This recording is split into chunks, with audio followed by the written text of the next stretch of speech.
Good morning. I have my Dunkin' Donuts. I am ready to get some stuff done. Iced coffee. I dreamed about this all night long. Can you believe that? I was thinking about that all night long. Couldn't wait for the morning. Couldn't wait to get up. As soon as I woke up, opened my eyes, I'm looking at the alarm clock, see what time it is. Couldn't wait to get to Dunkin' Donuts and get my iced coffee. I only do this on the weekends now. I'm trying to cut back, but I don't have a problem. It's not a problem. I can quit anytime. I don't know about that. Check this out. I'm getting ready to go do some stuff. Genevieve's not even up yet, right? I'm doing all this myself. Here I am doing all this work so that she can go out and shoot a deer with Bunjie Jr., and I'm happy to do it. I really enjoy this stuff. I want to do a follow-up today on some of the food plottery questions that I had, the comments I've had over the last 3 weeks of doing Food Plot Fridays. I like the habitat stuff. I like the food plot stuff, and I'm going to do more and more on that down the road. We're going to continue with the crossbow stuff. Don't misunderstand me, right? This is a crossbow hunting channel. But food plottery and wildlife management, habitat management are part of that, right? A few things I want to go over real quick. And I got a great little tip for you for this guy, the flashlight, later on. And I'll give you that to you at the end of this video. So, here's what we're going to do today. Today's agenda. You've already seen me plant the food plots. This is just another part of Food Plot Friday. Think of it that way. This is like a little extension of it. But I've got the drill with me along with some drill bits to go out there and put in our mock scrapes. I've done other videos on that. But that's going to be a part of what you're going to see down the road in Death by Bunjie. And mock scrapes complement my food plots. They complement my ambush sites. You want to know about ambush sites? You need to check out my book, The Death by Bunjie Crossbow Method. Strategies for crossbow hunting success. When I say they're strategies for crossbow hunting success, I really mean it. There's a lot of stuff in that book, and I think anybody who wants to hunt with a crossbow can benefit from reading that book. It's basically everything I know about crossbow hunting, right? You'll read this book, you will know everything I know about crossbow hunting, and you still won't know anything about crossbow hunting. You still won't have it figured out. It is a complex topic, but I think anybody can get something out of the book, right? You're not going to read a book and every page is just a whole new, brand new piece of information. But I promise you that no matter how much experience you got in the woods, you read this book, there'll be something in there because we learn from each other, right? We each have different perspectives. And if you read a book with an open mind, you read any book with an open mind, you can incorporate something into your own methodology. And that's what that book tries to do, right? Develop your own crossbow hunting method, your own style, your own set of strategies. But you might want to take a few pieces of mine, right? And I might want to take a few pieces from yours. I have conversations with you guys all the time. In fact, that's what I'm going to talk about here. I have conversations with people all the time that sort of challenge the way that I do things. And I sort of incorporate some of them, not all of them, but some of them I incorporate, and it does change the way I look at things, right?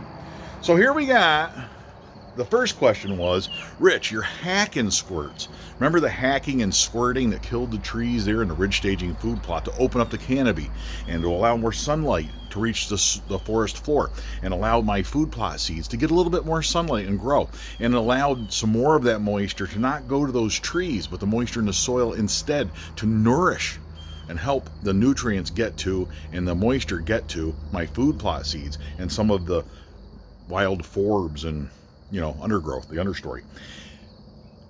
What was it that I used to do that? Well, here is what it is. Hack and squirt is a mixture of chemicals. You don't want to use Roundup. The problem with that is you use Roundup and it doesn't work, number one, on all species. Roundup doesn't. And not any of these things work on every species.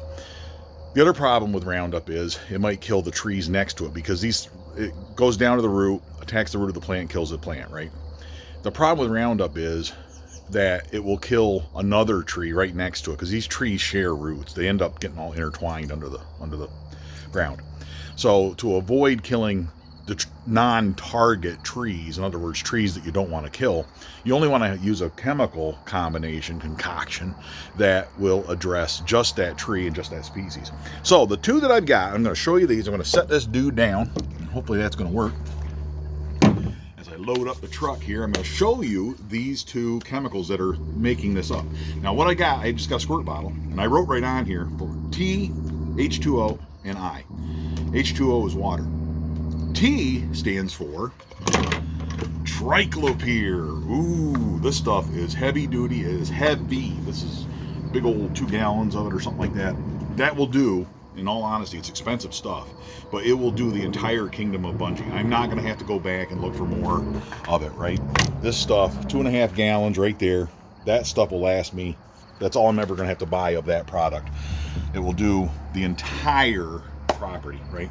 And then I can give it away if, when I'm done, well, I'll just keep it. Lasts, you know, there's no expiration date on it, as long as you keep it, you know, keep it in the house and all that. The I stands for Imazapyr, and Imazapyr is the other one, right? That comes in these little things. These are for people that use it in, you know, farmers that put it into they actually are putting it in a device that does the spraying and all that.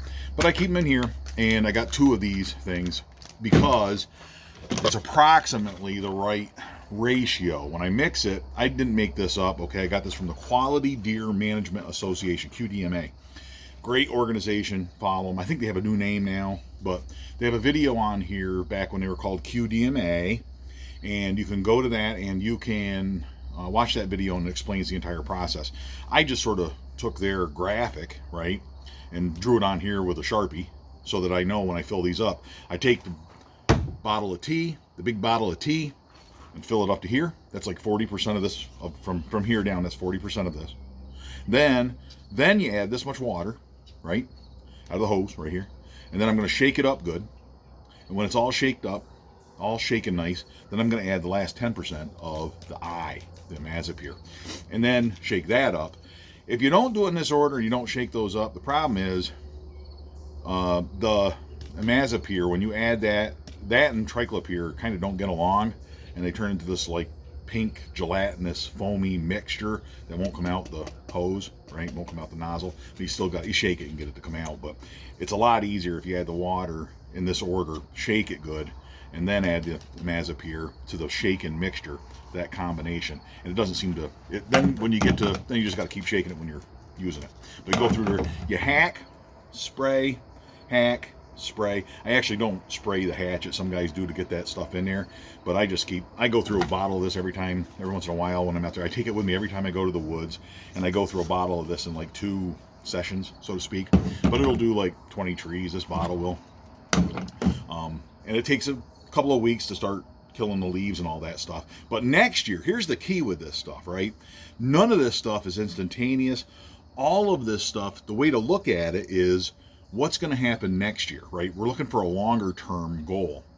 Food plots, I'm going to talk about this stuff next. But when you do a food plot, that's not long term. Food plottery is fun. It's awesome. It attracts deer, but it is not long term habitat management. Right? It could be part of your long term plan, but then you got to plant a food plot every year, right? Or you got to maintain a clover food plot every year, some kind of perennial. That's great, but habitat management, changing that canopy to let more sunlight in, either through this method, hack and squirt, hinge cutting, just cutting trees down, hauling them out there, logging the property off, cutting a whole bunch of firewood, whatever you want to do. All of these methods are more long-term, right?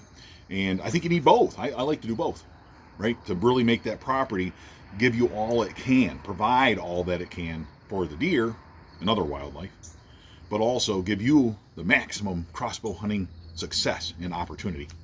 So that's the concoction of this stuff.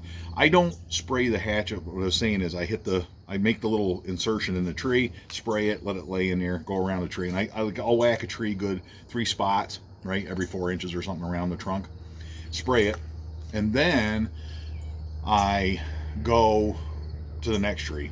And I try not to get any of this on the hatchet, because I use the hatchet with other things, and I don't want some residue to hurt a future product, like if I was to, I don't know, it's just my thinking, I don't know, maybe it makes no difference at all. Let's talk about food plot seed, right? Let's talk about throw and grow, ryegrass. I've had several of you, and I want you to know I totally appreciate this. I really do, your suggestions about food plots and food plot seeds. I do appreciate it. I understand winter wheat, understand cereal rye way better than this stuff, right, for deer. Probably more attractive for deer. A little harder to grow. The reason I like this, if I were doing back in the days, and I want you guys to understand the backstory by Bunjie though. Understand, I've been doing food plots for over a decade, right? And I have done acres of food plots at one time. I had an acre of turnips 1 year, 2 years. I had more than an acre. I had 2 acres at one point going at any given time. Several years in a row, I had 2 acres of food plots. And I was rotating between the perennials like clover blends with turnips and radishes and stuff like that, and the brassicas. And I was rotating all these and had them for different purposes and everything. And that's great. If you could maintain that, that's awesome. But that's expensive because you need machinery to do it. That is also something that takes up a lot of time. And I didn't have any time left over to make these videos. I didn't have any time to spend with my family and get my crossbow ready in the backyard to get ready for hunting. So it created a lot of problems for me as well. It was like that was just an area I didn't want to put all of my energy, right? Speaking of energy, time to replenish. Caught that out of the corner of my eye. I'm like, wait a minute, I have more iced coffee. Anyway, I hope you like this video. I hope you get a kick out of this stuff. Genevieve's not even up yet, so I figured I'd shoot a video. This stuff, I kind of like it. I've always planted this stuff. I always had one little plot of this stuff, just because the other version of it has Michael Waddell on there. I always like Michael Waddell, and he has a version, you know, the extreme radish or something like that. And I had good luck over that. You shoot a deer over one seed, and you tend to like to come back to it, right? You shoot a deer with a certain broadhead and have good success, you tend to stick with that broadhead. You kill a bunch of deer with Bunjie, you stick with Bunjie. Okay, well, maybe that one, you know.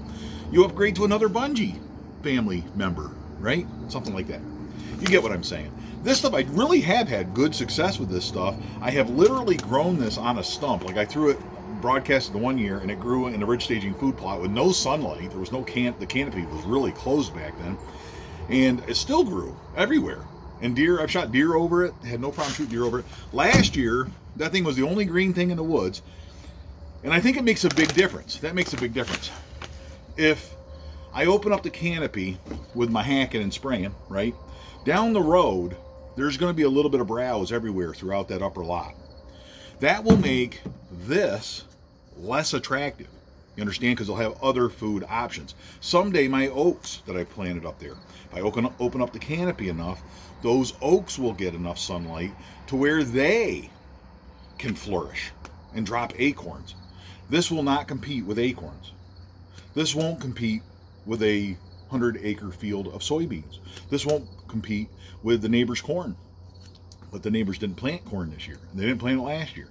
The years that they did plant it, you know, I can't remember. But maybe I shot a deer over it, maybe I didn't. But they're going to have choices.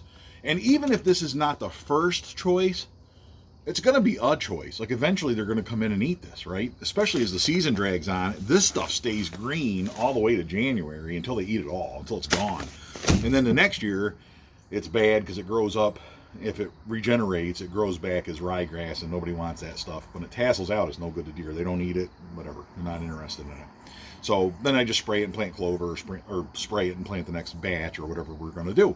So the other cool thing about this, you go to Tractor Supply, and it's like $10. I bought this at Walmart for $9.97. So naturally, I bought all 3 bags, right? This is going to be my filler bag today. We're going to go in there.